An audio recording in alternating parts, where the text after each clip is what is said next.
আমাদের ক্লাবে আজকে জুনিয়র সিনিয়র ম্যাচ হয়েছিল, ঠিক আছে? সিনিয়ররা হেরে গেছে। ঠিক আছে, তো ব্যাপারটা হলো যে এই যে এখানে আমাদের সব সিনিয়ররা গ্রুপরা আছে, সিনিয়র গ্রুপরা আছে, ঠিক আছে? এখানে সব জুনিয়র যারা হেরেছে, এখানে সব জুনিয়র টিমরা আছে, ঠিক আছে?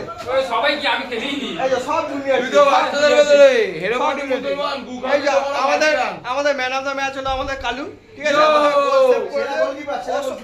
সেরা গোলকিপার চটিন কি চোটটি, ঠিক আছে? এই যে সব হারাপাটি এখানে বসে খাচ্ছে, লজ্জায় বসে ক্লাবের ভেতরে খাচ্ছে। আমরা বুকের পাটা দিয়ে আমরা বাইরে খাচ্ছি। এই দেখো আমাদের সিনিয়র গ্রুপ সব বাইরে খাচ্ছে, ঠিক আছে? সব সিনিয়র গ্রুপ সব বাইরে খাচ্ছে, এরা সব হেরো পার্টি। এই যে সব হ্যাঁ চুরি করেছে। চুরি করে আবার ফ্যানের তলায় বাবা রে। আবার মন মানে ইস্ট বেঙ্গল আমাদের রেপারি চুরি করে নিয়েছি। কি রেপারি